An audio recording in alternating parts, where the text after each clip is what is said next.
Hello, everybody. It's been a little while. The last video I know was just kind of a throwaway, just doing some absinthe shots and grimacing about it. Um, and I'm hoping that this is working tonight because we had some problems with the broadcast service last night.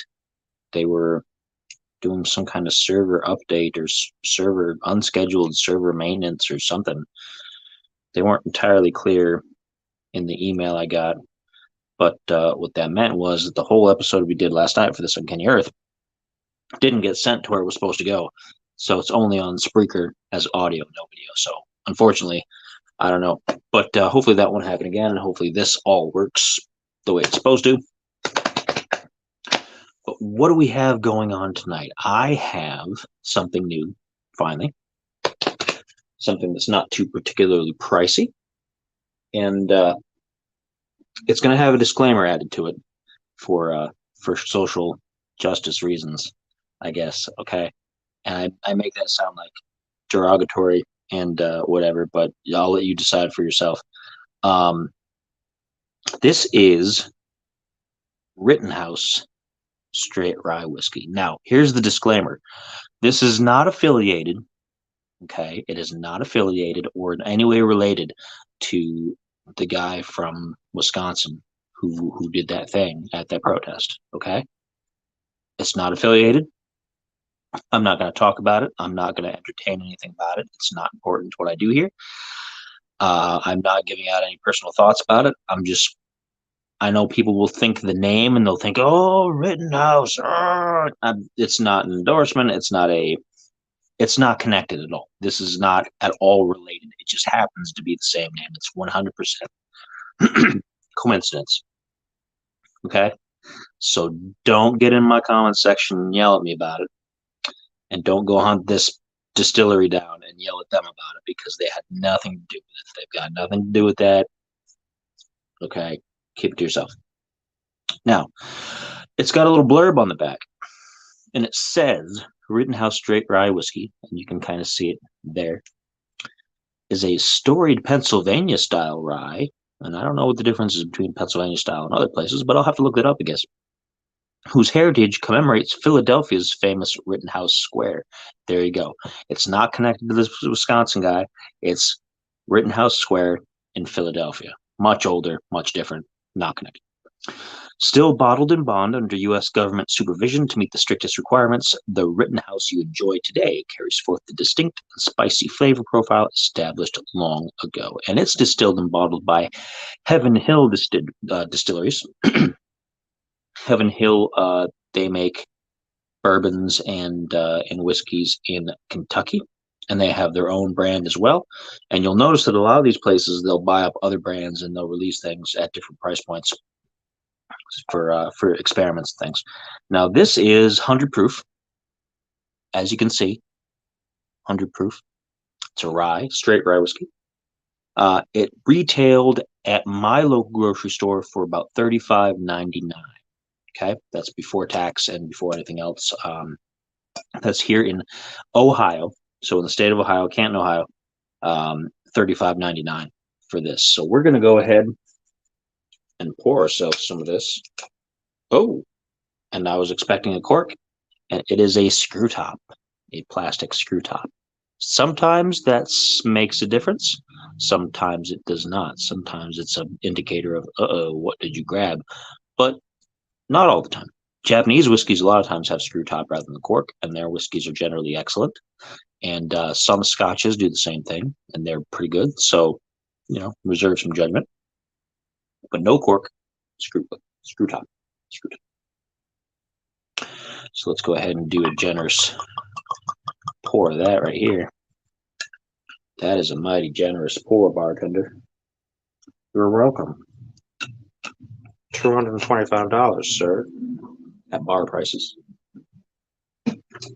Somebody out there is going to provide a soundtrack. I'm closing up this super glue. I'm not going to add this to the. I'm not adding this. In case you thought I was going crazy. There's an open bottle over here because I was doing some maintenance earlier. Okay. So It's got a good color, a nice, good bourbony brown stuff color. Smells like a rye. Definitely has a rye kind of tangy, kind of spicy, kind of ethanol-y bounce to it. So I added a little bit of water to the glass before I poured this, so that was off camera. But only a smidge. Like I said, I only add water, not really to dilute things, but just to kind of open up the uh, the tannins and things like that, and whatever else they got in here. There's some other terms for it. I don't remember what it is. But so it looks good, smells good. Let it sit for a minute, see what it does in the open oxygen. Not super fumy. There's a little bit of fume, but not too much. Let's see how it treats us going down the old bourbon pour hatch here. So bottoms up. Ooh, exhale.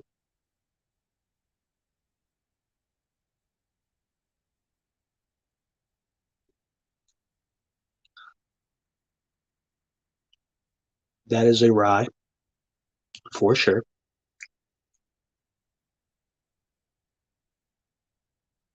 It hits. It hits here in a weird way, almost a heartburny way, but not quite. I'm getting the mouth numbness. It's not super sweet. It is a little, but it's got uh, a distinct bit of bitterness to it.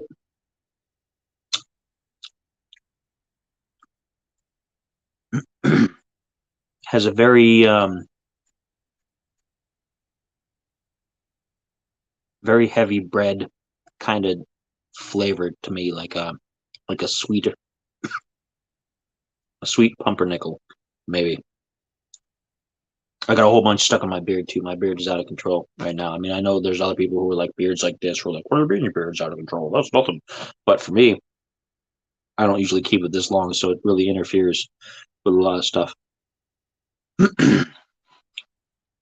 Not bad, not bad. It's not the most out there rye I've ever had, and it is not the most ridiculously alcohol tasting rye I've ever had. Um, it's hard to say if there's anything that makes it really stand out. Honestly, it just tastes like a typical um, rye whiskey.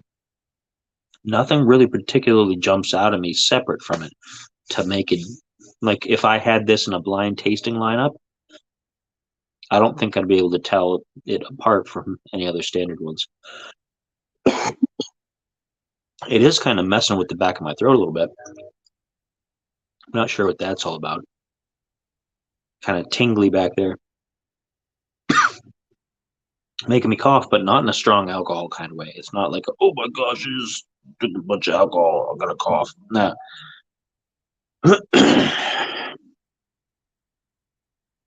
Yeah, hard to say. It's difficult picking any other distinct flavors out of that. Also, I'm getting like the sweet, heavy, kind of dense bread, like a pumpernickel kind of thing, and I'm getting that it's a rye. It tastes like a rye whiskey, but beyond that, there's nothing particularly special about it. Now, it is a relatively low price point as far as these things go. It's only $36.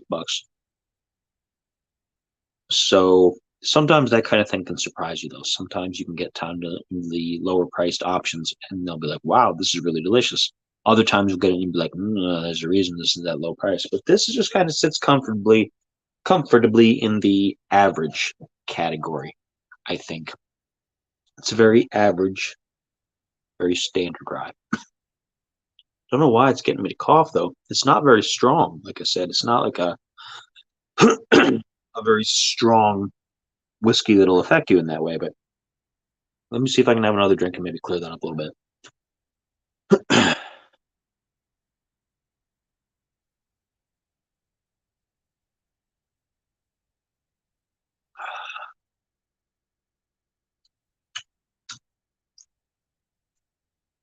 A little sweeter, second time. and a little sour, a little sweet and sour in there. Not as pleasant as the first sip.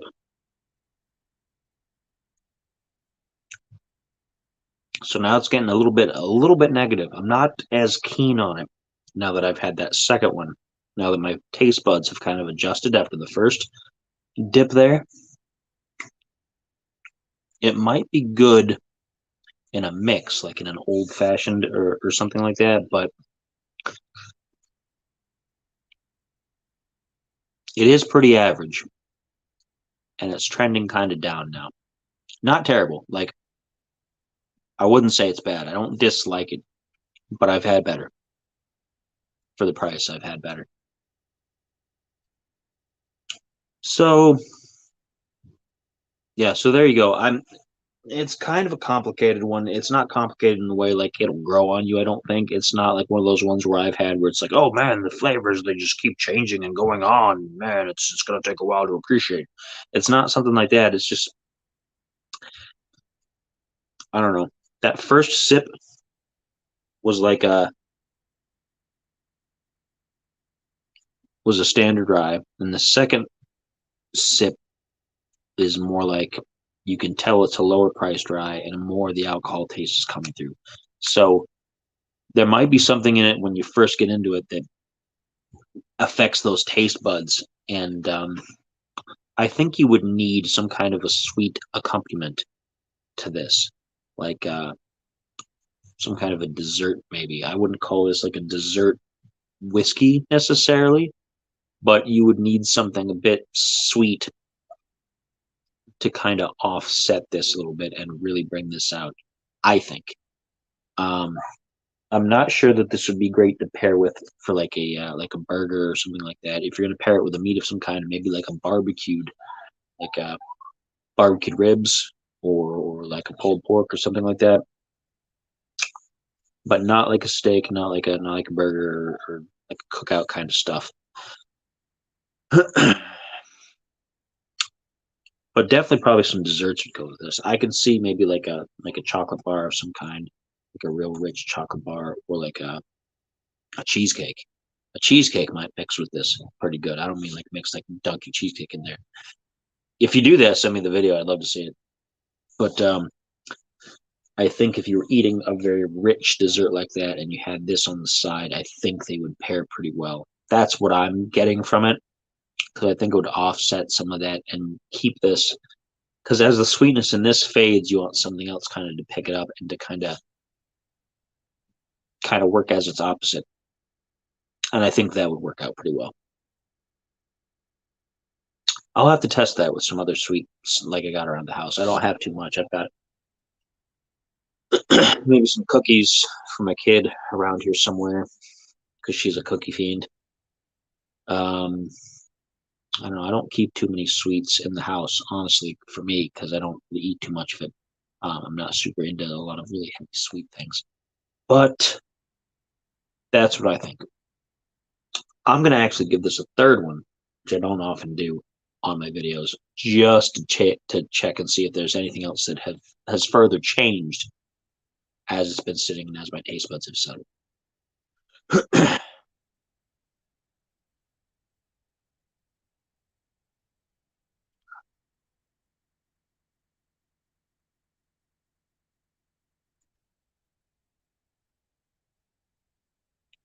The alcohol taste definitely has increased. Like my taste buds are tasting more of the alcohol now after the first one and the second one. Not too much different from the second and the third, but I'm definitely getting more of an alcohol and unpleasant, like, okay, that's 100 proof alcohol kind of taste. And it's competing very heavily with the actual flavor, which is keeping me from enjoying it as much as I would have liked. So you would definitely want to eat something that's going to counteract that that heavy alcohol taste as you drink this. This isn't a something that you drink over the course of an entire evening. I think you're going to be upset with it. But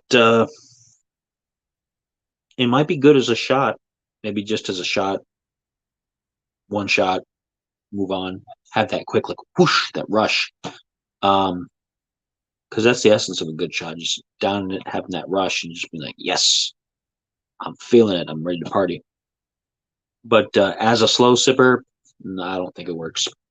I don't think it is a slow sipper. I don't think it's a social, like, everybody sit around and pour something. Don't think it's working.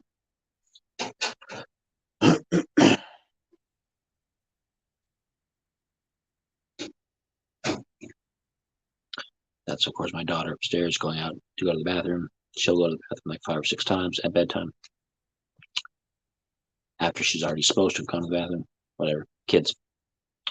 Anyway, that's what I think. Kind of complicated. For the price, I'm a little disappointed, but not too bad because it is low priced. But it probably won't be a standard in my house. It probably won't be a regular. But definitely let me know what you think if you've had this in the comments and tell me all about it. I'd love to hear your stories about it. And I will be back as soon as possible with the very next thing I've got, which could be next week, could be the week after, could be next month. Bingo, bango, bongo. Cheers.